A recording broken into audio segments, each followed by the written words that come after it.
I can still hear the beeping of the hospital monitors.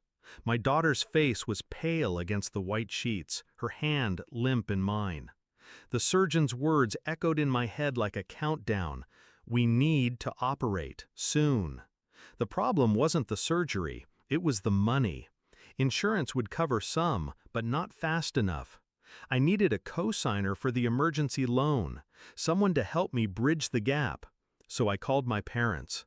My voice cracked as I explained.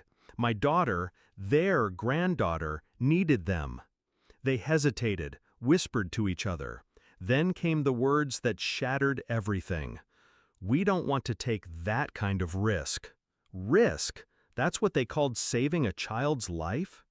2 days later, I saw the photos. Cocktails in crystal glasses, beachfront villas, my parents smiling with my sister and her 3 kids. $15,000 poured into luxury like water.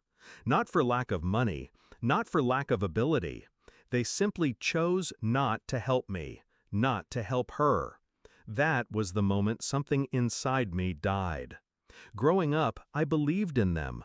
My parents were my anchors. Hard-working, dependable, proud of the family-first values they preached at every holiday table. I believed them. I trusted them. Even when I noticed the favoritism, even when my sister was pampered while I was told to stand on my own 2 feet. I thought it was just parenting style. But watching my daughter fight for her life while they sipped champagne on a balcony, that was no style. That was betrayal. I didn't scream. I didn't confront them. Instead, I smiled at the hospital desk, signed the papers alone, and swore silently, if they wouldn't risk for me, I would make sure their comfort became a risk of its own. 2 weeks. That's how long it took. I started small, my parents' taxes. My father always bragged about how I was the only one smart enough to handle them. I had access. Their documents, their accounts, their sloppy paper trail. I didn't commit fraud. I didn't lie. I simply handed the truth to the IRS, every undeclared rental payment, every forgotten dollar from under-the-table jobs. Then came their house. My name was still on the co-signed line from years ago when they begged me to help them refinance. I pulled the paperwork, called in the clause, and demanded my removal. The bank didn't like what they saw. Interest spiked, payments doubled. And my sister, the golden child, I knew about her little business, the one run through my parents' address.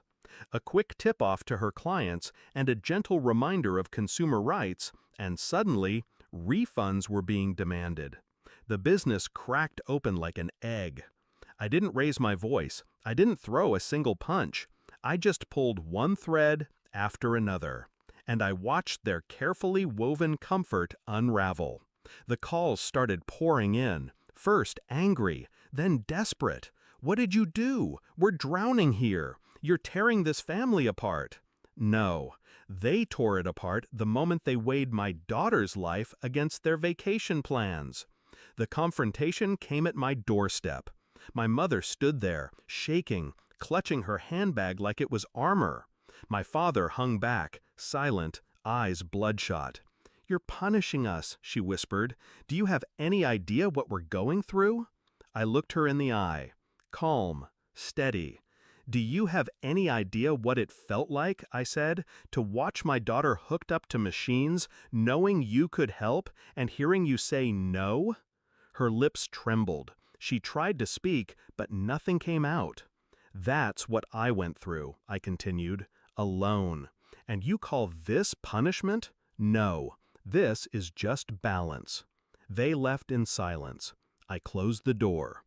It's been months since then. My daughter's surgery was a success. She's healing, laughing again, stronger every day. My parents? Their finances are in ruins.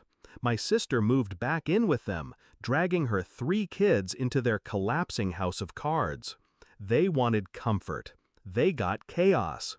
They wanted loyalty. They got silence. And me? I sleep just fine. Because when I hear the phone ring at night, when I see their names light up my screen, I remember those hospital monitors. I remember my parents calling my child's life a risk, and I let it ring. Because the truth is simple, they gambled with her life. Now, they're the ones paying the debt.